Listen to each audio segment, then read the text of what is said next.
It was the Toastmaster year, 2002-2003, and I was ready to serve as an area governor. Now that title is area director. There was a leader in District 3 Toastmasters, some unknown Toastmaster as district governor. I think his name was Donald. But I was excited to serve as an area governor. I had 5 clubs in my area, and the first thing I did is I started visiting each of my clubs. And I was able to visit all of them the first month except for one. That one was Club 52. They weren't even meeting. I contacted the president. His name was Ed. And I asked him what gives. And he said, we're on hiatus. We're not meeting until October. You see, it's summer. A lot of people are away on vacation. We only have 6 members. And besides, we're busy at work. Madam Toastmaster, fellow Toastmasters, honored guests.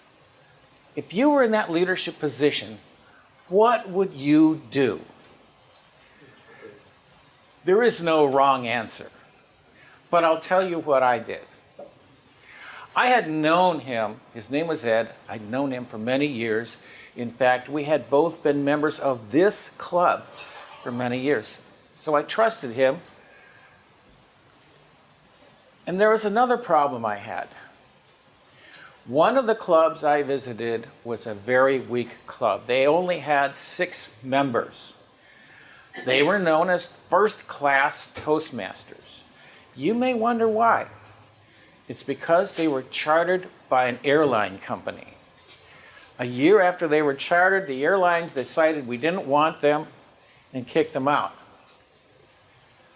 They were meeting at the Maricopa County Emergency Management Offices. Has anyone ever been to the Maricopa County Emergency Management Offices?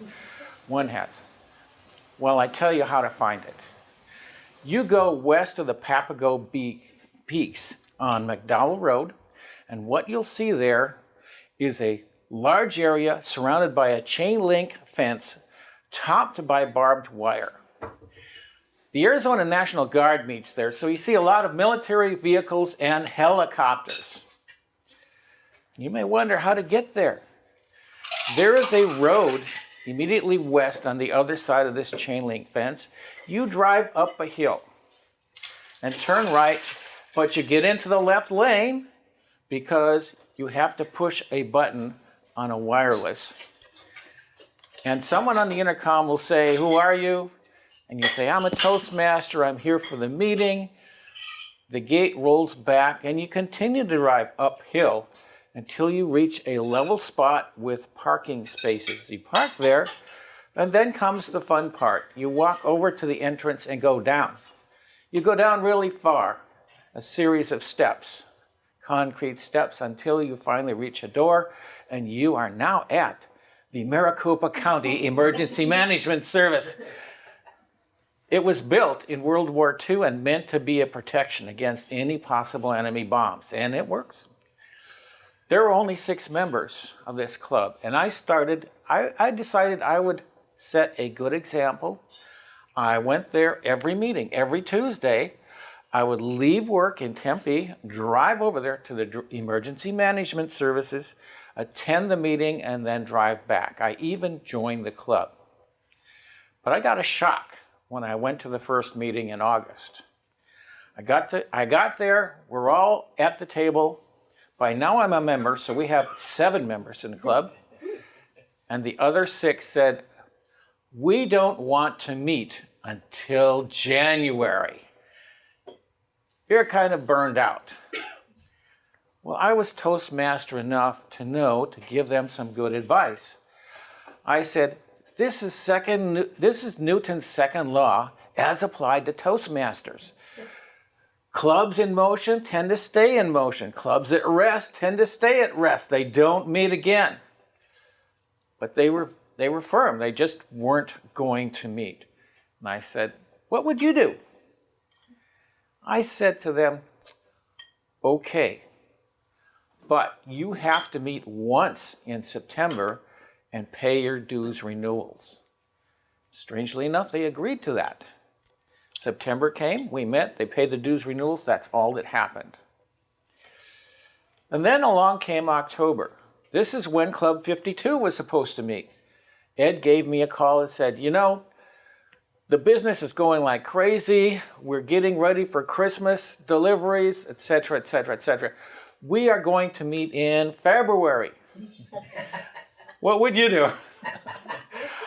I don't know how you felt. I know good leaders are optimistic leaders, but it was hard to be optimistic. I felt my area is imploding. I don't know what Donald's going to think. But we went along. I had 3 other clubs to tend to, and I did that diligently. In the fall, president of another club, her name was Lisa Platt, said, I've been watching you. And because of your example, I'm encouraged. I want to be an area governor next year, and I want to help you with first-class Toastmasters this year.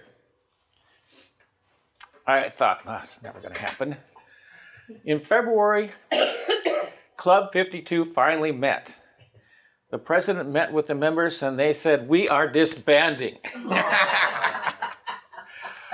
Later in February, things became a little more positive. The president of First Class Toastmasters called me up and said, we were supposed to meet in January. Why didn't you contact us? Okay, we'll have a meeting. We had a meeting.